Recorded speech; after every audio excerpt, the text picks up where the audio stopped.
आज हम खेलकूद के बारे में बात करेंगे। आप सोच रहे होंगे शेयर मार्केट का बंदा होकर खेलकूद की बात कर रहा है। ज़रूरी है, क्योंकि मेरा काम है सरल और सिंपल भाषा में आपको शेयर मार्केट समझाना। ठीक है। आप कभी शेयर 100 मीटर की रेस दौड़ कर देखना।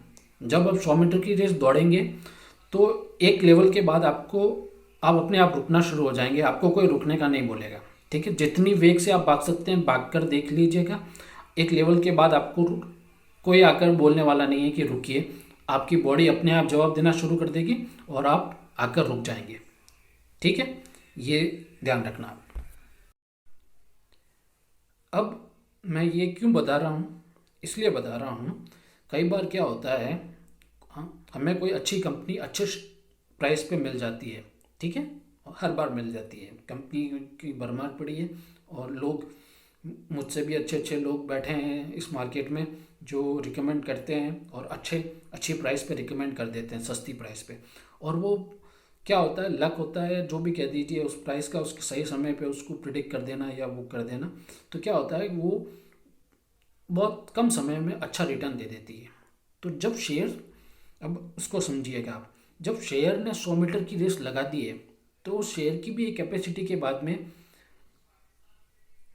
उसको भी रुकना होगा, क्योंकि ये नेचर है, नेचर का नियम है। क्योंकि वो इतना वेग से भागेगा तो उसको भी रुकना होगा।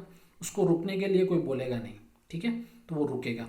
रुकने के बाद क्या होगा, अगर उसका स्टेमिना है तो वो थोड़ी देर कंसोलिडेट करेगा और फिर से आगे की दौड़ लगाएगा। अगर उसमें स्टेमिना नहीं बचा है तो धीरे धीरे नीचे आना शुरू हो जाएगा। ठीक है। तो अब मैं ये क्यों समझा रहा हूँ, क्या होता है जब कोई अच्छा शेयर अच्छी प्राइस पे आपको मिल जाए और वो शेयर 100 मीटर की रेस लगा दे, तो जब 100 मीटर की रेस लगाने के बाद जब वो रुक जाए तब आपको लगे तो आपको प्रॉफिट बुक कर लेना है, क्योंकि ये नेचर का नियम है कि वो रुकेगा। उसके बाद में अब मैं लॉन्ग टर्म इन्वेस्टमेंट का ज़्यादा बोलता हूँ, तो ये शॉर्ट टर्म में मैं क्यों प्रॉफिट बुक करने का बोल रहा हूँ।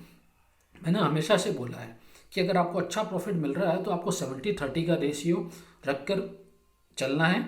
30% वसूल करते जाओ, 70 को रखते जाओ और धीरे धीरे उसको करते जाओ। तो क्या होता है, जब आप प्रॉफिट वसूल कर लेते हैं ना, तो अगर आपको उस पर विश्वास है, अगर आपको पता है कि उस शेयर का स्टेमिनर अच्छा है और वो और भी लंबी रेस भाग सकता है, तो आप नीचे के लेवल पे उसको वापस ऐड कर लीजिए। तो आपकी एवरेज भी नीचे कम हो जाएगी और वो भी हो जाएगा।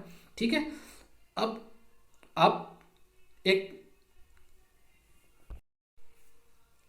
अब मैं 100 मीटर को लेकर समझा रहा हूँ, इसको मैं टेक्निकल भाषा में भी समझा सकता था। एक फिबोनाची नियम होता है, आप लोगों ने सुन रखा होगा।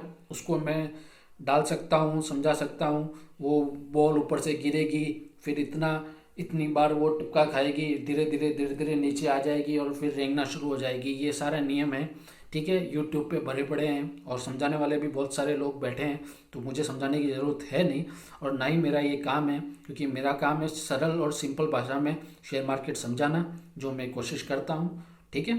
अगर टेक्निकल होना होता है तो मैं शुरुआत से टेक्निकल हो जाता, मगर मुझे टेक्निकल होना नहीं है, इसीलिए। ठीक है। तो सरल भाषा में, तो दिमाग लड़ाइएगा, 100 मीटर की रेस लगाएगा।